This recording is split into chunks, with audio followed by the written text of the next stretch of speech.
જય શ્રી રામ.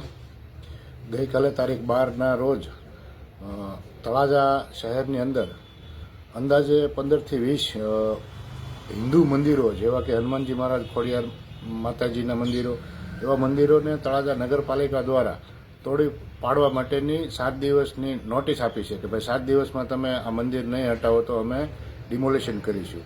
તો આજે હું દરેક હિન્દુ સમાજને તેમ પ્રશાસનને પણ જણાવવા હું માંગુ છું કે આજે તળાજાની અંદર નહીં પણ અન્ય બધા જ શહેરોની અંદર કેટલાય તે અસંખ્ય દબાણો કરી અને મોટા મોટા બિલ્ડિંગો ખડકી દેવામાં આવ્યા છે.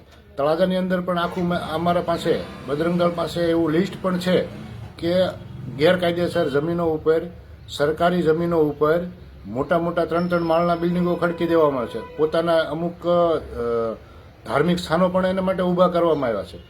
તો આ પ્રશાસનને અને આ નેતાઓને આ જે ધાર્મિક સ્થાનો છે એક વર્ગ વિશેષના એ કોઈને દેખાતા નથી, પણ હિન્દુ સમાજના મંદિરો નાની એમથી ડેરીઓ એ બધું દેખાય છે. આજે વર્ષોથી તળાજા બંધાણું પહેલાના અમુક મંદિરો છે, છતાં પણ એ મંદિરોને આજે તોડવા માટેની નોટિસો મળી છે.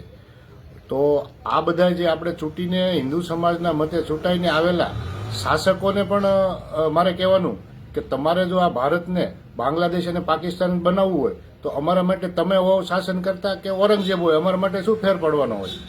તો આજે હું આ બજરંગ દળ દ્વારા એક ચેતવણી પણ આપવામાં આવે છે કે આ જે નોટિસો છે તરત પાછી ખેંચી લેજો. એક પણ મંદિરો તોડવામાં નહીં. હા, તમારા સુપ્રીમ કોર્ટનું પાલન તમારે કરવું હોય તો જેટલા પણ દબાણો છે એ બધા જ ને તોડી નાખી અને પછી અમારા પાસે આવજો. અમે સ્વયં આ જે કંઈ દબાણો નડતરરૂપ હશે એ બધા દબાણો અમે સ્વયં હટાવી લેવા માટે અમે બંધાયેલા છીએ. પણ એના પહેલાં તો તમારે જેટલા પણ નગરની અંદર, તળાજા શહેરની અંદર જેટલા પણ દબાણો છે, જેટલા પણ બિલ્ડિંગો ઊભા કરેલા છે, જેટલા પણ દુકાનો ઊભી કરેલી છે એ તમામ દુકાનોનું પહેલાં ડિમોલેશન કરો.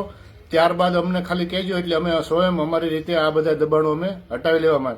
બાકી જો એક પણ હિન્દુ મંદિરને કાંકરી છાળો કર્યો છે તો અમે પણ ભૂલી જાઉં કે આ આપણા શાસકો છે અને જે કોઈ દબાણ માટે જે આવશે એમને પણ એમનું પરિણામ ભોગવવું પડશે.